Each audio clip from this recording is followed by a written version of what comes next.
Cześć, witam Was Energik w kolejnym odcinku To było grane. Dzisiaj gra kultowa gra filmy Bullfrog, Dungeon Keeper. Słuchajcie, firma Bullfrog założona przez Petera Molyneux, tak, to jest ten złotousty Piotruś od Fable'a i Project Milo na Kinecta. Wydała naprawdę wiele gier, które stały się, znaczy może inaczej, nie wydała zbyt wiele gier, ale każda z tych gier, którą wydali, stała się klasyką gier komputerowych. Można tutaj zarzucić tytułami takimi jak Syndicate, Team Park, Team Hospital, no i oczywiście kultowy Dungeon Keeper. Niestety firma Bullfrog już nie istnieje. Peter Molyneux założył swoją własną drugą firmę Lionhead Studio. No a firma Bullfrog niestety została rozwiązana, a szkoda, bo naprawdę potencjał tkwiący w tej firmie i w pomysłach, które były przetwarzane na cyfrowe produkcje, był naprawdę potężny. Słuchajcie, Dungeon Keeper wydany w 1997 roku był grą, która naprawdę potrafiła wrzucić banana na gębę momentalnie. Tytuł jest grą strategiczno-ekonomiczną z delikatnym posmakiem RPGa. Polega to na tym, że jesteśmy władcą lochów i budujemy własny loch. O co chodzi? Jeżeli gracie w jakieś gry RPG typu Skyrim, czy tam tego typu właśnie gry, właśnie takie, gdzie biega się po różnych jaskiniach, wpada się wrzeszcząc maniakalnie, ciachając mieczem, rzucając fireballami, kradniecie wszystko, co jest w danej jaskini i potem wychodzicie tak szybko, jak żeście weszli, to gra Dungeon Keeper stawia nas z drugiej strony barykady. To my budujemy ten loch, to my zarządzamy potworami i bronimy go przed tymi właśnie wrzeszczącymi heroesami, którzy starają się wbić nam z buciorami do naszej siedziby i ukraść nasze złoto. Dungeon Keeper, chociaż wydany naprawdę już dosyć dawno temu, jest grą naprawdę dosyć skomplikowaną w swoim gameplayu. Nie znaczy, że trudno się z nią steruje, ale wprowadzone w tej grze zależności są naprawdę spore. Same loch budujemy właściwie zawsze zaczynamy od zera. Pierwsze, co musimy wybudować, to leża dla stworów, ponieważ stwory w Dungeon Keeperze nie biorą się znikąd. One przechodzą do nas przez pewien portal. W momencie, kiedy przejdą tego portalu, muszą mieć gdzie jeść, muszą mieć gdzie spać. Możemy zbudować im leże, gdzie będą miały gdzie spać, i możemy im zbudować kurnik, ponieważ wszystkie potwory w Dungeon Keeperze odżywiają się kurczakami. Gdy zbudujemy te dwie podstawowe lokacje, możemy budować kolejne lokacje, które będą zwabiać kolejne stwory. I tak przykładowo biblioteka zwabi nam do naszego lochu czarowników, czy też czarnych magów, nie pamiętam jak oni się nazywali, którzy będą pracować nad zaklęciami, jak i wymyślą nam kolejne nasze lokacje, które będziemy mogli budować. Samych zależności pomiędzy poszczególnymi postaciami potworów i poszczególnymi naszymi lokacjami są naprawdę jest tego masa. I tak przykładowo, jeżeli czarownik, o którym wspomniałem, który lubi przesiadywać sobie w bibliotece i tworzyć dla nas nowe czary, nie za bardzo lubi hałas, więc w momencie, kiedy obok postawimy mu na przykład salę tortur, no to nie będzie zadowolony i może z naszego lochu uciec. Dodatkowo nie wszystkie stwory ze sobą się lubią. Też zostało to fajnie pomyślane, że nie każdy stwór musi z drugim koegzystować pokojowo, chociaż wszystkie są po jednej stronie. Taki na przykład pająk z muchą w momencie, kiedy się spotkają, zawsze kończy się to walką.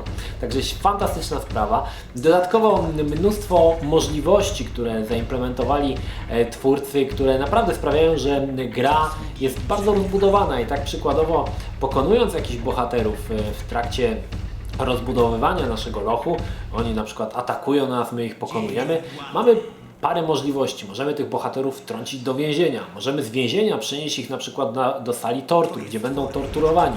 Mogą umrzeć w sali tortur i zamienić się w duchy, a mogą przeżyć te tortury, ale po prostu poprzez tortury zostaną złamane i przechodzą na naszą stronę. Jeżeli umrze nasz więzień na przykład w sali tortur, zamienia się w ducha, a ciało może być przetransportowane na przykład na cmentarz. jeżeli na cmentarzu zbierze się ileś trupów, na cmentarzu rodzi się wampir. No i tutaj kolejne zależności, ponieważ wampir ogólnie nie jest zbytnio lubianą postacią przez inne postacie, także powinien mieć osobny jakiś swój kontekst. Także tutaj tych zależności, które Wam podałem, jest naprawdę cała, słuchajcie, masa. Głównym środkiem płatniczym w grze jest złoto. Złoto zbieramy, właściwie wykopujemy przy użyciu takich małych chochlików. Chochliki to są takie, można powiedzieć, wykonawcy naszej woli, ponieważ my w grze istniejemy jako taka zielona ręka, natomiast chochliki wykonują zadania, które tą ręką im nakażemy. I tak mogą tworzyć nowe lokacje, mogą zbierać złoto, a my dodatkowo możemy na przykład tą ręką sieknąć im plaskacza w gębę, żeby pracowali szybciej. I same to właśnie takie elementy, które zostały dodane troszkę dla smaczku, właśnie to, że możemy każdego z potworów spoliczkować i kazać mu na przykład pracować szybciej, no jest naprawdę fajne. Dodatkowo wszystkie te potwory, które przychodzą do naszego lochu, no nie przychodzą tak po prostu, żeby sobie przyjść. Oni przychodzą po to, żeby zarabiać pieniądze i raz na jakiś czas jest dzień wypłaty i wszystkie te stwory idą do skarbca i pobierają należny żołd. Jeżeli tego żołdu nie ma, no, mogą uciec z naszego lochu albo być po prostu wściekłe i rozpocząć bójkę między sobą. Także takich małych takich smaczków jest naprawdę dużo. Każdy loch, który budujemy, jest osobnym takim zapomniałem słowa. Nieważne. Każdy loch, który budujemy, posiada mnóstwo tych kolejnych pokoi, które możemy wybudować i każdy z tych pokoi, tak jak mówiłem, przyciąga inne potwory. Dodatkowo są też zależności takie, że niektóre pokoje, niektóre lokacje, które zbudujemy, przyciągną potwora tylko wtedy, kiedy on będzie dostatecznie duży. I tak na przykład, jeżeli jest duży kurnik, przyjdą do nas demony żółciowe, które są takim właśnie grubasami. No, muszę przyznać, że sama gra jest naprawdę rozbudowana i teraz, gdy grałem w tą grę, aż byłem zdziwiony, że tych elementów autorzy zaimplementowali tyle i to wszystko ze sobą, powiem Wam, współgra. To nie jest tak, że to jest jakoś rozwleczone i coś dodane na siłę. Wszystko jest fantastycznie zrobione. Dodatkowo mamy na przykład czar, który umożliwia nam patrzenie oczami każdego z potworów. To znaczy wtedy przełącza nam się widok po prostu typu FPP i z widoku First Person Perspective możemy oglądać świat oczami danego potwora. I tutaj autorzy też nie poszli na łatwiznę i nie stworzyli, że każdy stwór patrzy tak samo. I na przykład mucha widzi tak jak mucha, że widzi tam w takich sześciokątach, których ma dużo na oczach i go nie ogląda się to dosyć dziwnie. I wszystkie te, może nie wszystkie potwory mają własny sposób widzenia, ale sporo tam zaimplementowano tego, także powiem szczerze, że jest to fajne.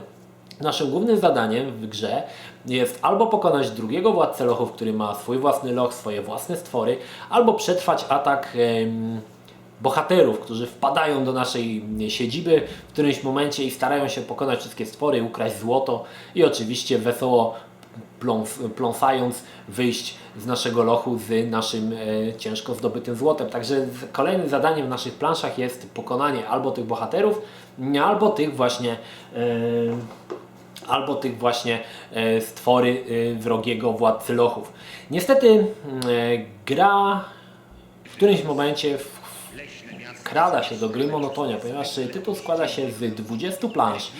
Tak około 10 już powiem szczerze, że zaczyna nużyć, ponieważ kolejne plansze nie różnią się od siebie za dużo. Różni się oczywiście ułożenie lochu, różni się tym, że co nową planszę dostajemy jakąś nową lokację do zbudowania, jakieś nowe potwory, ale to jest za mało. Gra po prostu w którymś momencie strasznie zaczyna nużyć i ma się jej serdecznie dosyć.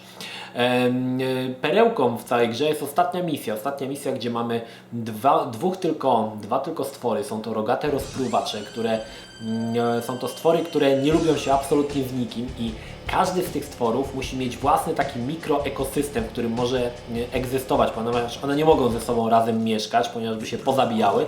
Także każdy musi mieć własne legowisko, własny kurnik, własną salę treningową i trenujemy ich do maksymalnego poziomu i wtedy tymi 2 stworami przypuszczamy atak na innych bohaterów. Także fantastyczna ta ostatnia misja, muszę przyznać, że bardzo mi się podobała i jedna z najlepszych misji w całym Dungeon Keeperze. Aczkolwiek muszę przyznać, że gra sprawia naprawdę masę radości. Budowanie tych lochów i patrzenie, jak te stwory rosną w siłę, ponieważ jest tutaj taki troszkę element RPG, ponieważ nasze stwory mają punkty doświadczenia, które wraz z treningiem się podwyższają, dzięki temu są lepsze, mocniejsze.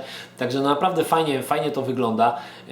Sama gra jest zbudowana w taki sposób, że grafika jest tła właściwie, jest trójwymiarowa. Możemy całym naszym ekranem obracać o 360 stopni, natomiast wszystkie postacie są sprite'ami. No powiem szczerze, że tutaj te sprite'y może nie za bardzo wyglądają, ale powiem szczerze, że na maksymalnym oddaleniu nie wygląda to źle.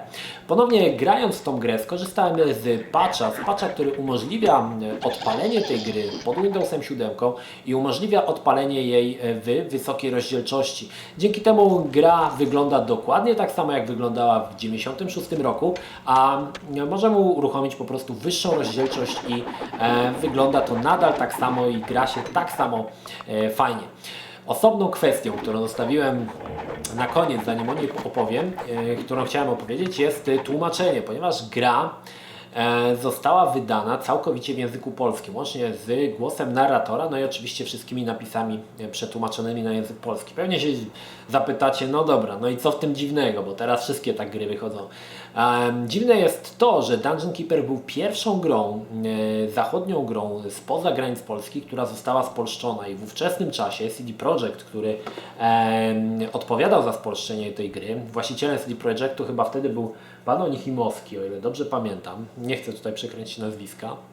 Gdy ta gra wychodziła, cała spolszczona, została wydana taka wielka feta, gdzie byli zaproszeni większość redaktorów z wszystkich liczących się czasopism growych i tam właśnie na tej imprezie wszyscy byli poprzebierani za różne stwory RPG czy tam z horrorów.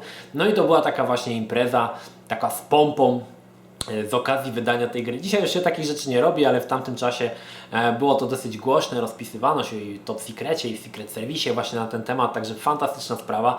No dzisiaj, tak jak mówię, raczej się tego już nie spotyka.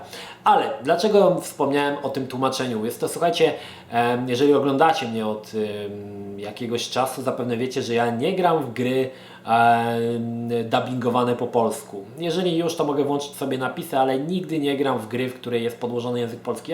Po prostu mi to nie odpowiada granie po polsku. Ale Dungeon Keeper jest jedyną grą, którą grałem po polsku i muszę przyznać, że bardzo mi się spodobała. Naprawdę dialogi są podłożone, czy też głos narratora jest podłożony naprawdę rewelacyjnie i granie i słuchanie tych polskich odzywek jest czystą przyjemnością.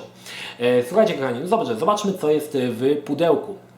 Pudełko lakierowane, całkiem takie porządne, muszę przyznać. Na głównej stronie mamy głowę rogatego rozpruwacza, czyli najsilniejszej postaci w świecie Dungeon Keepera.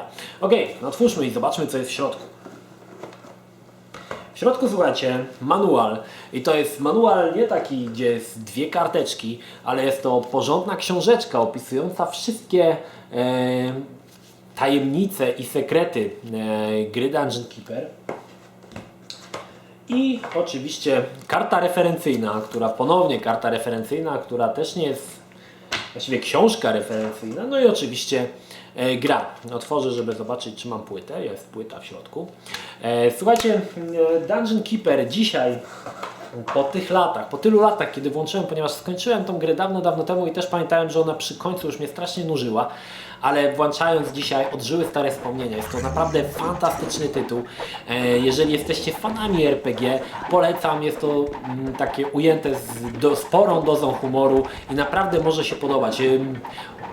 Takim pseudo-odpowiednikiem, chociaż bardzo dalekim odpowiednikiem z tych gier nowszych był Overlord. Chyba 2 części wyszły Overlorda, gdzie też zarządzaliśmy właśnie tymi złymi. Ale Dungeon Keeper ma większą głębię, ma więcej do zaoferowania niż właśnie tamta gra i naprawdę gra się w to, słuchajcie, fantastycznie. Jeżeli macie chwilę, wiem, że na Gogu chyba jest już Dungeon Keeper do kupienia, warto sięgnąć po ten tytuł. Jest to naprawdę nowatorski tytuł, który nawet w dzisiejszych czasach nie za bardzo ma z kim konkurować, bo właściwie nikt takich gier za bardzo nie zrobi. Oczywiście powstała jeszcze druga część Dungeon Keepera, Dungeon Keeper 2, który pojawi się też, w to było grane w późniejszym czasie.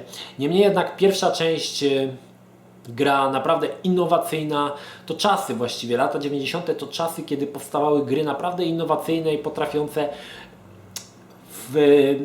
włożyć coś do tego rynku gameplayowego, coś nowego, coś wnieść takiego świeżego, coś z polotem. Teraz niestety już tego nie ma. Zauważyłem, że teraz większość gier to jest po prostu kopia kopii.